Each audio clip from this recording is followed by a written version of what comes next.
My name is Samantha.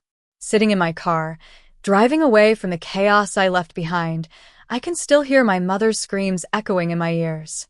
It was Christmas dinner, and my father looked me dead in the eye and said, "You are not part of this family anymore. You are out of the will." His voice was cold, and there was no hesitation. I had finally refused to be their personal ATM, and this was their way of punishing me. I didn't shed a tear. Instead, I reached under my chair and pulled out the heavy black box I'd brought. Placing it in the center of the table, I simply said, "Merry Christmas." Then I pushed back my chair and walked out, leaving them to face the evidence that would cost them everything. Before I tell you what was in that box and how it destroyed their lives, let me take you back 3 weeks. I was in my home office, surrounded by the blue glow of 3 monitors. It was 11:42 p.m. And I was wide awake, watching a crime unfold in real time.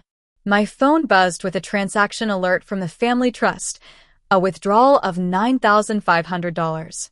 While most would see a random number, I saw a felony. My mother, Isabella, was a master manipulator. She was breaking up large sums of money into smaller transactions just under the $10,000 reporting threshold to hide it from the IRS. I pulled up the ledger and found that she'd been doing this for days. In less than a month, she'd drained $85,000 from my trust fund to pay for my cousin Lily's dream wedding at a place called Ocean's Edge, a secluded and luxurious venue in the Hamptons. I could have stopped her right then. I could have frozen the accounts and confronted her. But I knew that if I did, it would just be a family squabble, a civil lawsuit she could easily wriggle out of. I needed her to cross the line into grand larceny and money laundering. So, I sat back and let her continue, waiting for the total to hit $100,000. When I arrived at Ocean's Edge for Lily's wedding, I saw the opulence around me. Lily was standing at the entrance, sipping champagne in a custom-made gown that cost $12,000, my money. Isabella spotted me and rushed over, putting on a show of a loving mother. But as she hugged me, she hissed in my ear, "If you say a word about money tonight, I'll have Dr. Foster sign commitment papers for you." She led me to a private room, a glass enclosure overlooking the ocean. There, she presented me with a permanent conservatorship agreement and a manila envelope marked confidential from Dr. Foster. According to the papers, I was in a state of acute psychosis, with paranoia and financial delusions. Isabella told me to sign the agreement, transferring control of the trust to her for my own safety.